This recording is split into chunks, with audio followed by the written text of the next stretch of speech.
Okay, let's dive right into this explainer. If you've ever been to one of those massive sensory overload arena concerts, you actually owe a huge debt to the story we're about to tell. We're going to look at how a truly devastating departure forced a band to entirely reinvent live music. They turned a potential total collapse into one of the most significant sonic evolutions of the 20th century. We are, of course, talking about Pink Floyd in 1968 and the absolute crucible of their reinvention, the legendary Roundhouse in London. To set the scene, it's January 26, 1968. The band is packed into a van, heading to a show at Southampton University, and as this chilling quote details, a really quiet, unceremonious, and honestly heartbreaking moment happened. The remaining members just decided to leave their founding genius, Syd Barrett, behind. There was no massive blowout fight, no dramatic vote, just the quiet decision to not offer him a ride. He was essentially edited out of his own creation by a simple act of omission. Part 1. The Ghost of Syd Barrett. To really get why this changed absolutely everything, we need to look at the massive vacuum his absence created. So, for this brief, agonizing period in early '68, right before that fateful van ride, they were actually playing as a five-piece. Just picture this scene for a second. You've got a 21-year-old David Gilmour, freshly recruited, standing right next to his deteriorating childhood friend on stage. Gilmour was basically playing the parts that Syd just couldn't reliably manage anymore, while the audience, of course, kept their eyes fixed on Syd, the understudy and the star, side by side. In every meaningful sense, Syd was already a ghost on that stage. And Gilmour had this almost impossible job. On one hand, he had to mimic Syd's visionary, swirling, psychedelic pop style. That chaotic energy driving hits like See Emily Play. But on the other hand, he had to be the anchor. He had to bring the stabilizing, blues-inflected approach to keep a fracturing band afloat. So he's flawlessly emulating Barrett's erratic playing while desperately trying to inject some much-needed collaborative stability into a group that was literally collapsing under the weight of Barrett's unpredictable mental state. Section 2. The 1968 lineup transition. Let's look at how wildly fast this agonizing transition unfolded. Things moved incredibly fast. Gilmour is recruited right around Christmas 1967. By mid-January, they're playing those awkward five-piece gigs at places like Aston University. Then comes January 26th, that infamous drive to Southampton. But here's the crazy part. The official announcement that Barrett was out didn't actually drop until April. That means they embarked on a grueling 1968 world tour, playing something like 144 shows across Europe and North America, all while dealing with the immediate raw fallout of losing their primary songwriter and frontman. Section 3. Transforming the live experience. So, the big question is, how does a band survive losing its charismatic center while they're literally out on the road? The answer? Complete and total reinvention. Without Barrett's unique pop sensibilities to fall back on, they just shifted their focus entirely.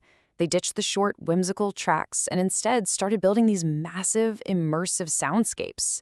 They realized, hey, we can't be a traditional pop band anymore, so let's just overwhelm the audience with a total sensory experience.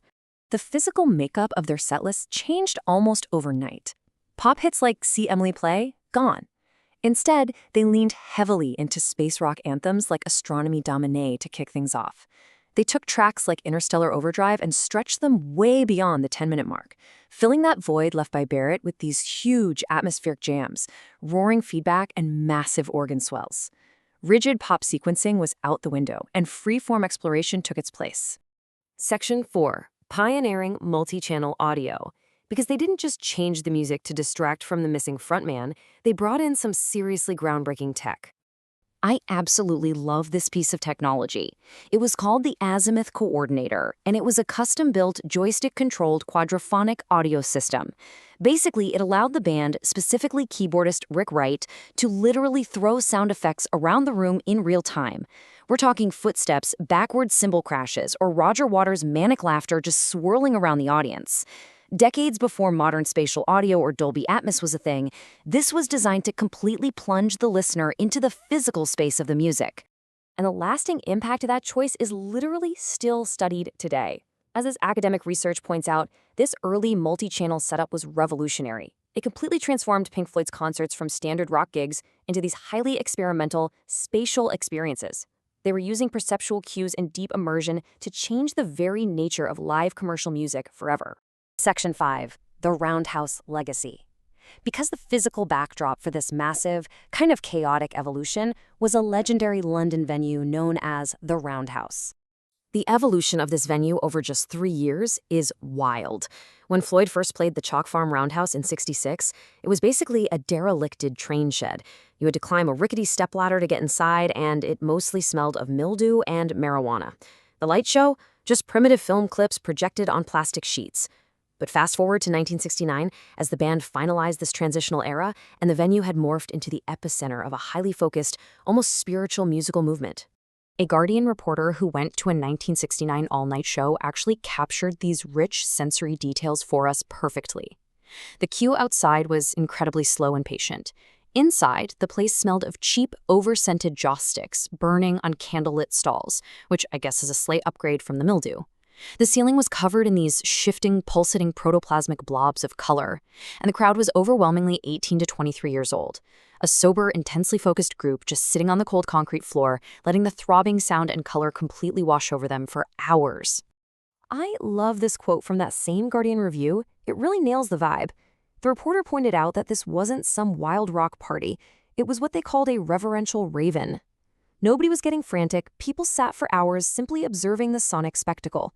This was serious, introspective pop music that demanded the kind of intense attention you'd normally see at a classical symphony.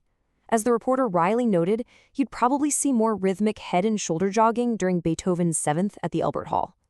The significance of this specific era and this specific venue is so profound that their drummer, Nick Mason, actually returned to the Roundhouse decades later in 2018. He formed the band Nick Mason's Saucerful of Secrets, stepping out of the shadows specifically to perform the music from this exact crucible period, that crucial pre-Dark Side of the Moon era. It wasn't just some nostalgia trip. It was a true reanimation of the very songs that saved the band, played right in the room where they forged this massive new identity. So I want to leave you with this powerful question to ponder. When you listen to the incredible, soaring music that emerged from this tragedy, when you hear David Gilmour's guitar ache and sustain, what are you really hearing? Is it the sound of a man taking a dead friend's place, or is it the sound of making sure that place was never truly empty? I highly encourage you to go back and listen to 1968-era Pink Floyd with fresh ears, keeping this incredible story of reinvention in mind. Thanks so much for joining me for this explainer, and I'll catch you next time.